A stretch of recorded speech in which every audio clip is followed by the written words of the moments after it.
Okay, our next speaker, Peggy Anne. It gives me great pleasure to say this, but when it comes to making money and understanding how you guys can not fall below the developer poverty line, Peggy Anne actually wrote the book on it. And that sounds really good to say. So let me introduce you.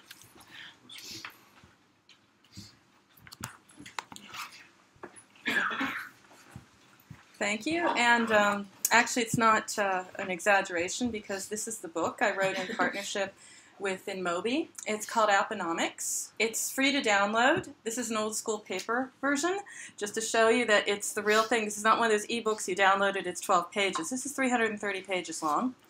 Covers everything. So yes, partially also about how to monetize your app using mobile advertising, but also looking at guerrilla marketing, trying to understand LTV, because I know from doing the interviews for this book and from also speaking a lot of conferences that a lot of developers are thinking in terms of UA, but not really thinking about LTV. And of course, when the two are out of sync, then you're going to fall beneath the poverty line. It's just the matter of the math. And so I encourage you to download it. It's over at inmobi.com/Apponomics. You can look at it later if you want. And I'm looking forward to also extending on this. And in addition to that, my site, which is mobilegroove.com, that's where I also give away sort of excerpts on this. I interview other developers. I'm happy to also to catch up with you later because I'm looking to better understand, what are the pain points and then to address those, either in this book or in other books following. So let's talk about what's going on out there. I wanted to give some perspective to this because people are sort of asking me, well, I don't quite understand why things aren't the way they should be, and I want to try and to interpret for you the system failures. So there are things going on out there that really are simply because the app economy is stronger than we all thought. It was built on old models. If you look at, for example, at mobile advertising, that was an old model. We've tried to move that from web to mobile, and it's having issues and having sort of structural problems. App financing, everything really about the app economy has its issues, and I want to introduce you to some of those.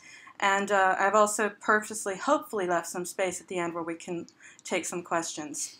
So a little bit about myself. Yes, I own Mobile Groove. I'm a gig mobile analyst. I've been active in the industry. I've written 9 books. This is one of them. I have another book, but that's not free. You're welcome to download it. It's The Everything Guide to Mobile Apps on Amazon. But if you have problems with that and you catch me and give me your card, I'll give you a PDF version of it. It's okay. So I've written books for the industry. And also very proud, and there it is, The Everything Guide to Mobile Apps. And as I said, it's 2 years old now, still very relevant, not at all stale, but I understand developers' pain points and cash flow problems. So a little hint, you don't have to order on Amazon, you can get me. So what's going on? Well, the app economy is great. It's robust. 2.5 million apps and counting. According to the app statistics I brought together. And if you look at Vision Mobile, which is an absolute must-read resource for stats about your industry, again, free reports from Vision Mobile, the developer economics reports, others. So we've got roughly 2.9 million app developers worldwide, and we have around 2.5 million apps and counting. And if you look, and I love stats, I'm a data person here. Pocket Gamer tells us 1,600 plus apps per day, new apps coming online. So you get the idea of what's going on here. We have a problem with the supply demand, the distribution, revenue distribution. We talked about the app poverty line.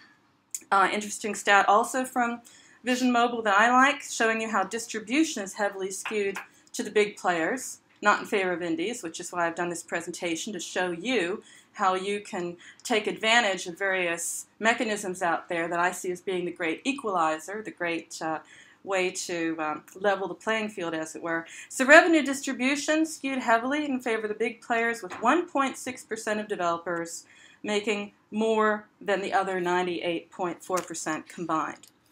What else is happening? Well, lots of apps means cost per install automatically is up, and user acquisition costs skyrocketing. with no end in sight, really. That's the sad thing about it, because you have a lot of apps and you have a lot of, you have a finite number of users in a sense. So the user acquisition costs obviously go up, and particularly around now, because of the holiday season, that's the period where, yes, if you promote your app, you can win very big, and you should be promoting your app. You should have long ago, you should have actually been preparing your app for seasonal promotion. And to give you an idea here, we have, for example, Fixu reports that the costs associated with retaining a loyal user, that's a metric they've developed. It's about the user who opens an app more than 3 times. It shot up 21% to reach $2.25 in September, up from $1.86 in August. A year-over-year increase of 34%. So that's another problem. So I'm pointing to all the things that are sort of squeezing you out. You probably know this, but it's good, I think, to have a perspective on the bigger picture. So one level is lots of apps. User acquisition costs are skyrocketing. One of my favorite slides, putting this in perspective, discovery dilemma.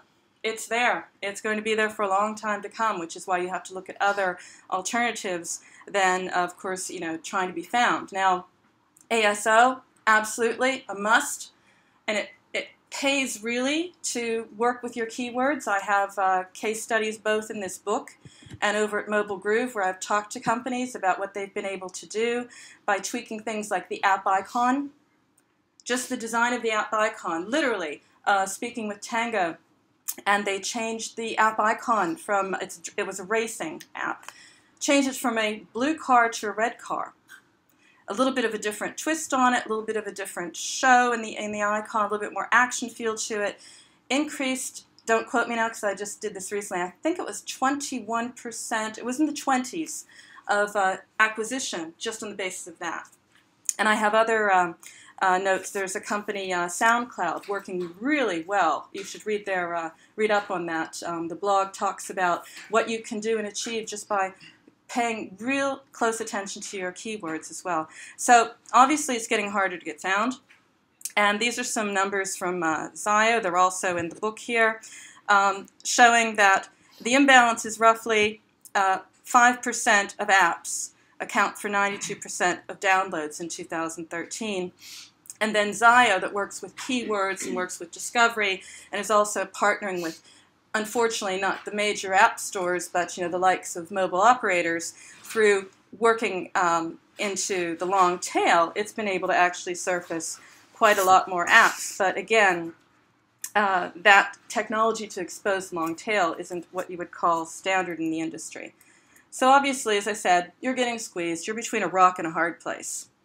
And so user acquisition costs, and then you're under pressure, therefore, to deploy other tactics. First, you have to raise your profile. So you have to look at your profile on the app stores. Then you need to spend more on app installs and campaigns in order to hit a high score in the app store, because that's the way of raising visibility. So it's going around in a circle a bit. And it certainly also doesn't help if the problem is further complicated because of also, and it's not your fault, but also a lot of app developers have to do this before it's borne out by the data. So there's a point when your app is, it's moving, and you can't really say, well, do the numbers, is it borne out by the data? Is this the data that's telling me what I need to do next? You have to be able to rapidly reinvest your revenues to ride that wave. So it basically gets worse. I don't want to sound too depressing. I'm going to give you an idea in a moment what you can do. Okay, so you're squeezed. I think you know that already. So we're looking at another problem that I'm sure you're aware of. The monetization models are also stretched. And I'll get to this in a moment. This is company Paul and BC. I'll get to it in a moment here. But the point being that, all this is happening. Your app business, is very fast-paced and fast-moving. But as you can see, there's a gap between the time when you are launching, when you are selling your app or your in-app purchases, they're coming in, the time that you really need to be very proactive and ride the wave that happens around your app, because of course, this is very cyclical in a way in the life cycle rather of your app. And most app stores, the two major app stores, there's a gap that you could wait up until 60 days to get paid. So while you're waiting literally for your check and should be reinvesting that money, you're faced with the funding gap of saying, I have a fantastic app, doing really well. I did what I needed to do to get it up in the high ranks. Now I need to cash in on that popularity. What do I do? I'll get to that in a moment, but I want to tell you what also is happening at the other end. So you're saying to yourself, well, obviously, I'm acquiring users. I want to acquire more valuable users, and your stats will tell you, your data will tell you who those valuable users are if you're doing your homework. Another problem, you're an indie developer. So the mobile ad networks aren't really equipped to take care of you. It's not that they're leaving money on the table and they're saying, no, we don't want to deal with you, but it's just the structure of the mobile ad networks that they are focused on. It's a traditional model, so it's big companies, big spenders, big names, budgets, media buys, very, very complex thing going on here. So that really, for deals under 25K, they really can't pay any attention to you and take your phone call almost. So what they've come up with is, of course, your self-service. Millennial Media has one, InMobi. All the major ad networks have a self-service for you as indie developers. Problem there, of course, is that they're prepay. So that means what you're doing is you're basically funding your user acquisition, which you're pretty sure is on the mark, not really entirely knowing that. How are you funding it? Well, you're using your VC cash. Many of my friends and colleagues who are app developers in the industry, you don't have credit lines. You're using your credit card. And I've spoken with one, as he was saying, this is really, you're really feeling the squeeze now because if you get 10,000, so 10K, and you think this is a lot from credit cards or what have you, the bad news is that that's really no longer enough to finance a comprehensive and effective user acquisition campaign. So basically, you're sort of spending, but you're always falling short of that goal. And probably the worst thing is that you do have a great app, but you're not going to reach that just because credit is short. The mobile ad networks aren't really set up for the app economy.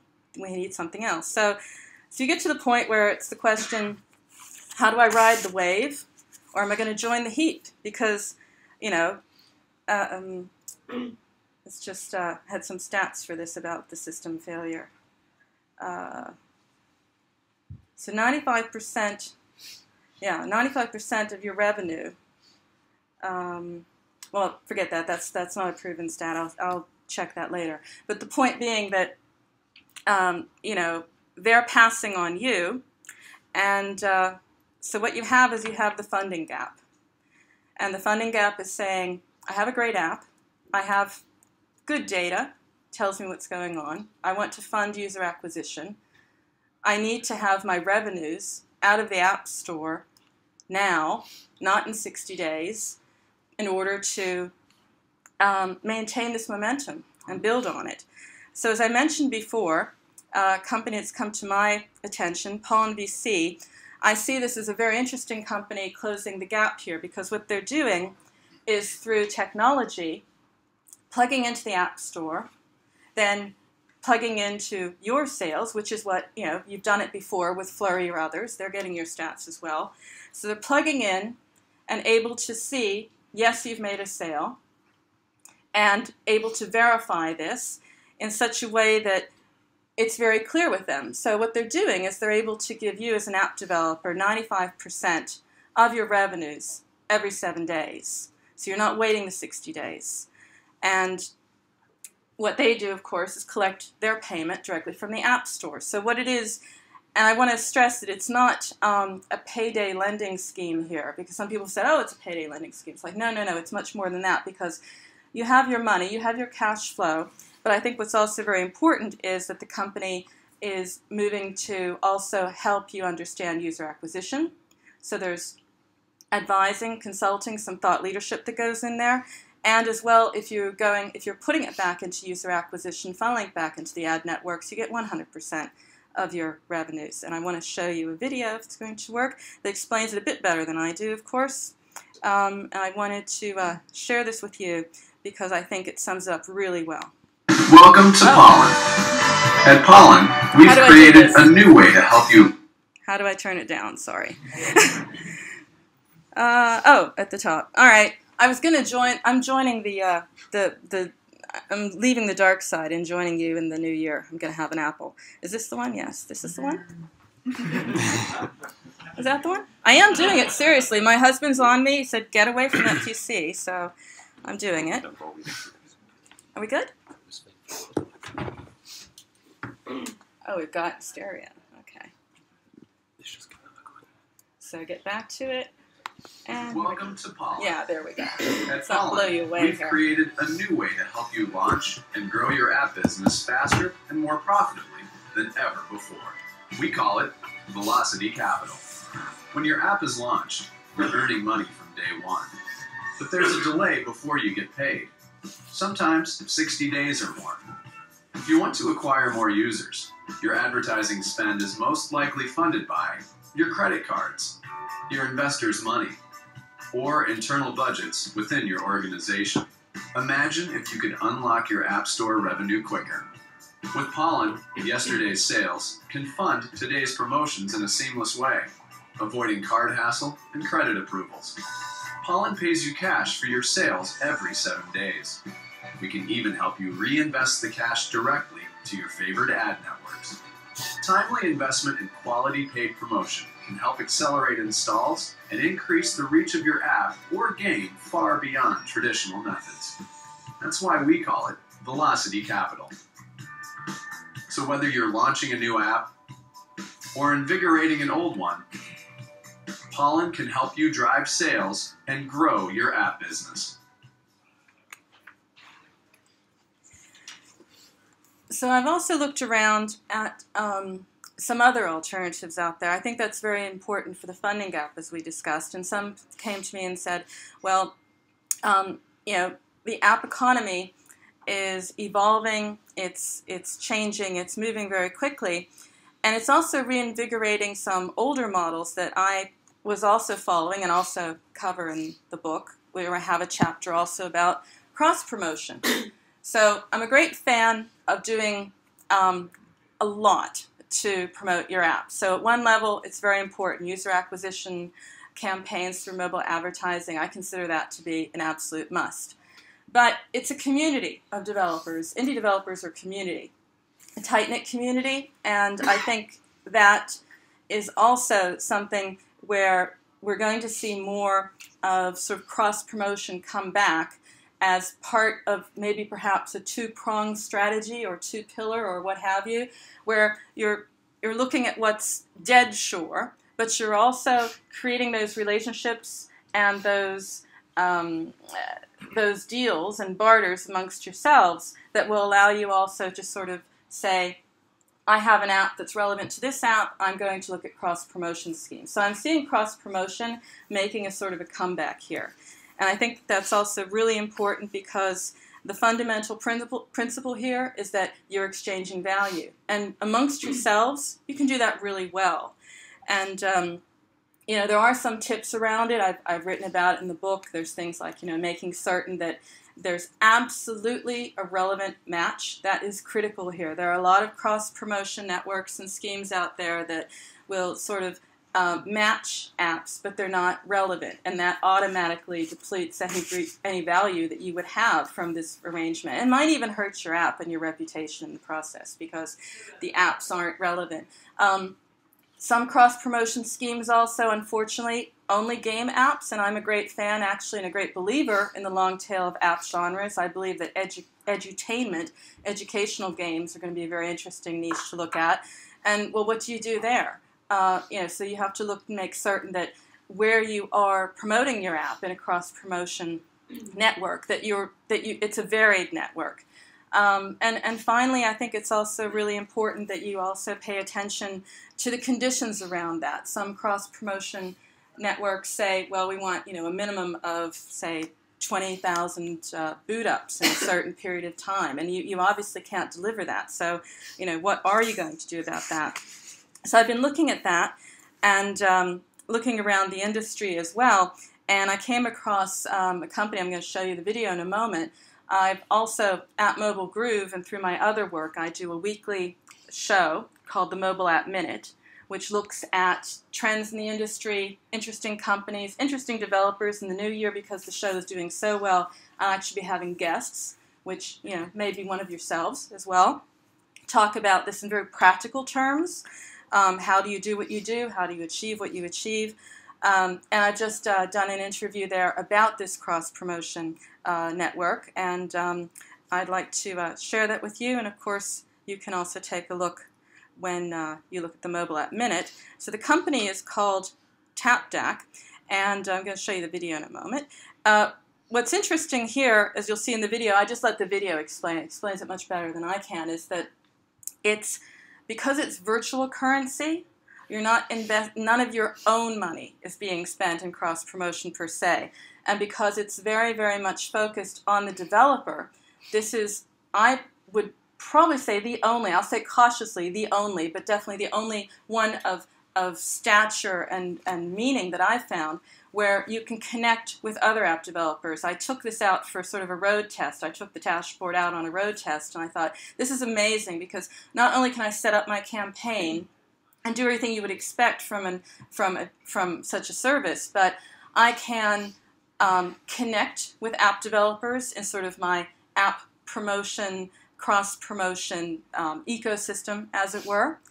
And I can say, well, maybe your app is doing really well, or my app is doing really well, and you're a great source of user acquisition for me, or there's something going on between us. Well, why don't we connect? Why don't we deepen that barter? Why don't we actually get together and make something of this, since we're complementary apps?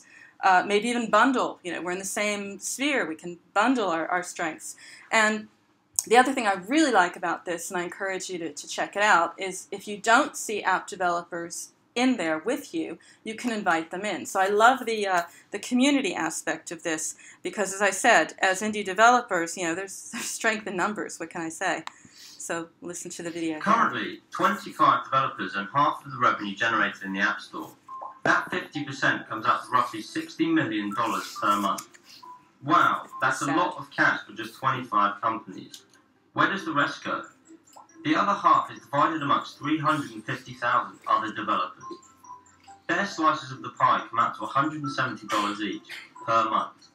There's a huge earning gap in the App Store, and as the number of apps grows, so does the average cost per install, which means that developers with modest marketing budgets, or none at all, stand at an even greater disadvantage. We love indie developers, so we decided to do something to remedy this problem. Something big and a little crazy. Until now, marketing an app successfully meant running a long campaign and spending a lot of money. Out of last year's 20 billion downloads, 30% came from people responding to in-app advertising. We want to give you access to those people. But we've taken a totally different approach to help developers make more money with their apps. Meet DAC, our digital currency. You can spend DAC to get downloads, grow your user base, and make more money. And you can earn DAC a number of ways for free. Install and review other people's apps, share apps on Facebook, Twitter, and other social networks, keeping your users engaged with your own apps, and driving installs inside your apps with our one-of-a-kind ad network. When you help other developers, you earn DAC. When you spend your DAC, your apps gain more downloads and become more profitable.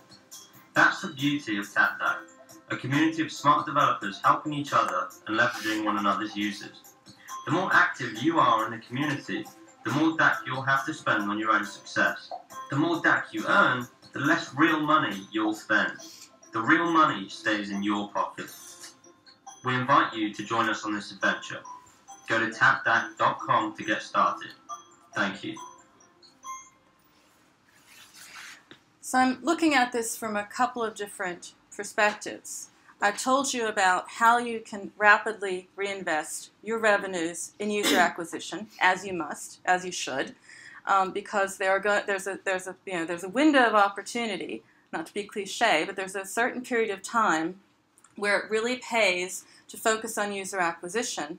And what do you do then to close that funding gap? And I've given you some offers and some alternatives, because I think what we have here is we're just seeing the structural problems of the institutions, the structures that were supposed to facilitate the app community, the app economy.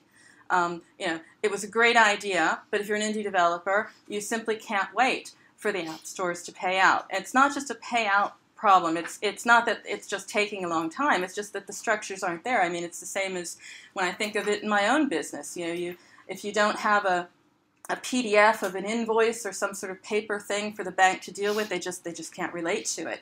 So you say, well, it's dead sure I'm going to get my money. Apple certainly never not paid, but they can't get their head around it. So you have to look for, there is a need for more flexible, different models in that perspective. As far as working together in a community and really using the power of the community, which is what makes you successful as an indie developer as well. I mean, you connect with each other, you communicate, you share tips and tricks and advice and all the rest of it. Well, cross-promotion networks, when they started out, great idea, but it's not really about the small companies, because they're going to be looking to funnel that high value inventory into the app. So you're going to end up, that's why we see so many ads for Candy Crush and other apps. So what's the alternative? To look at companies that are looking at the long tail, or the needs of multiple genres of apps and different app developer and different sizes of app developer companies. And I don't have a video about it here yet, but maybe next time I'll come and talk more about that, because of the extreme importance of analytics as well in your business. I'm sure you know that. You need to have business intelligence. You need to be looking at the market and your app in the market. And there are various tools out there. There's a long, long list of app analytics tools. I just encourage you to use anything. And there are some app developers who tell me that they're, just tracking would be a start. I want to leave you with some thoughts about what I consider to be sort of my tips to relieve the squeeze. So I've told you that it's really about paying attention to your app, your analytics, your model. Spending VC cash, spending your own cash, digging into your credit cards. It's just a risky business. And rather than spend money that isn't there, or it's going to cost you a lot in the long run, I believe it's really key to unlock your App Store revenues in order to acquire users for your apps. I've told you about the metrics. It's important that you have app analytics. I mean, there's a company I'll tell you about in a moment. There are various packages, but you have to really pay attention, not just the UA. I speak with people. I interviewed a lot of app developers also for this book, and I said, well, how's it going? Well, UA we have under control. I said, well, what do you think about LTV? Like, we're not there yet. We're not thinking about that yet. I'm sure it's changed. The book's a year old. I would hope it's changed. But, watch those metrics and double down on paid promotions when your app is riding high, because that's the point. When it's at that point, you want to bring it to the next level. That is the point to be looking at making investment. And finally, really building a strong and sustainable business case supported by business intelligence and also relationships with your peers. That's why I like the idea of being able to connect and invite and communicate on something like TapDAC. That's not the only alternative, but it's a great community platform. And I'm also a huge fan of a company out of Berlin called Priori Data, because they allow you not only free, I state free, if you're a developer, you have free access to the app analytics, but not only for your app and how it's doing, but how the market is. So it's a fantastic dashboard of how to play with it. You can say, for example, I want to create an app. Where's the blue ocean where there are few apps? Where's the least competition? And you can see in the dashboard, fantastic across countries and genre. You can see, oh, that's red, strategic games. It's not a big, it's crowded. Let's keep away from that. And you'll see the green and blue spaces, sort of like, as I said, educational apps and other apps. And, you can then focus your efforts. So if you are a great developer and you want to say, well, go it the other way around. Don't just look at what's doing really well now. Look at the spaces where it's very uncrowded and not very competitive. And I purposely left a little bit of time, maybe 5 minutes or so for questions. Am I allowed to? 2 questions. 2 questions. Love to take your questions. And I'm here all day and all to the end, so, connect with me. Any questions? Yes? Yeah, you say that at the beginning of your talk that we have to use our credit card, if you understand that, more or less around $10,000 to buy the users, if I understand correctly. Well, that's what you're forced to do in many cases. I mean, that's basically what you're going. That's your credit line, basically. Yeah. And with that, you can't do a lot. That's the problem. Yeah. My question is, where did you take this number? I mean, on what we have to spend this amount of? I was just asking developers, how much do you get on your credit card? How much do you, if you have to use that as your credit line, how much are you getting and what good is it? I thought the average was from just an independent company talking with a few at a conference. It's like, well, we can get 10K, but we may as well not have anything at all because that doesn't really move the needle. Thank you. Yeah. One more. Yeah. Mm-hmm. Do you have any words of wisdom on acquisition for paid apps? Because all the sort of CPI models don't work, because I understand it in that sector. I'm asking